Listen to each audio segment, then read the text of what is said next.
Digital സാങ്കേതിക സർവകലാശാല സ്ഥിരം VC നിയമന വിഷയത്തിൽ ഗവർണർ വീണ്ടും സുപ്രീം കോടതിയിൽ. നിയമന പ്രക്രിയയിൽ നിന്ന് മുഖ്യമന്ത്രിയെ നീക്കണം എന്നാണ് ഹർജിയിലെ ആവശ്യം. അതിനിടെ ഗവർണറുടെ പുതിയ നീക്കത്തിനെതിരെ സർക്കാർ സ്വരം കടുപ്പിക്കുകയും ചെയ്തു.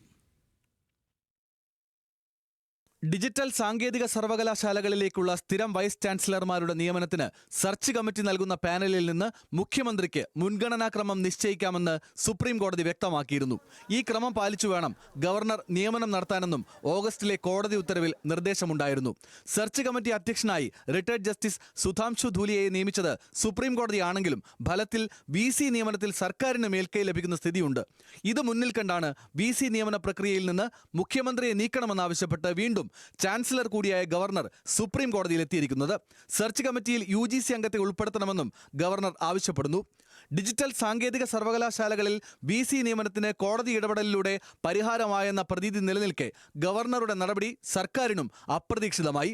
ഗവർണറുടെ നടപടി ഖേദകരമെന്ന് ഉന്നത വിദ്യാഭ്യാസ മന്ത്രി R. ബിന്ദു പ്രതികരിച്ചു. സുപ്രീം കോടതി ഫോർമുല അനുസരിച്ച് മുന്നോട്ടു പോവുകയാണ് വേണ്ടത്. കാലുഷ്യങ്ങൾ സൃഷ്ടിക്കുന്ന നടപടികളിൽ നിന്ന് ഗവർണർ പിന്തിരിയണമെന്ന് മന്ത്രി ആവശ്യപ്പെട്ടു.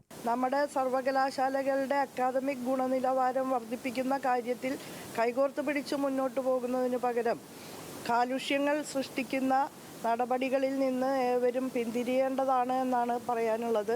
സംസ്ഥാന സർക്കാരിന് ആ സർവകലാശാലയിൽ ഉൾപ്പെടെ യാതൊരുവിധ അധികാരവുമില്ല എന്നൊക്കെ പറയുന്നത് വളരെ വലിയ മൂഢത്വമാണ് എന്നാണ് പറയാനുള്ളത്. VC നിയമനത്തിനുള്ള സെർച്ച് കമ്മിറ്റി അംഗങ്ങളെ സുധാംശു ധൂലിയ കഴിഞ്ഞ ദിവസം തെരഞ്ഞെടുത്തിരുന്നു. എന്നാൽ ഗവർണറുടെ പുതിയ നീക്കം നടപടികൾ വീണ്ടും വൈകിപ്പിക്കുമോ എന്ന ആശങ്ക ഉയർത്തുന്നുണ്ട്. വിവിധ ബ്യൂറോകൾക്കൊപ്പം ന്യൂസ് ഡെസ്ക്, ന്യൂസ് മലയാളം.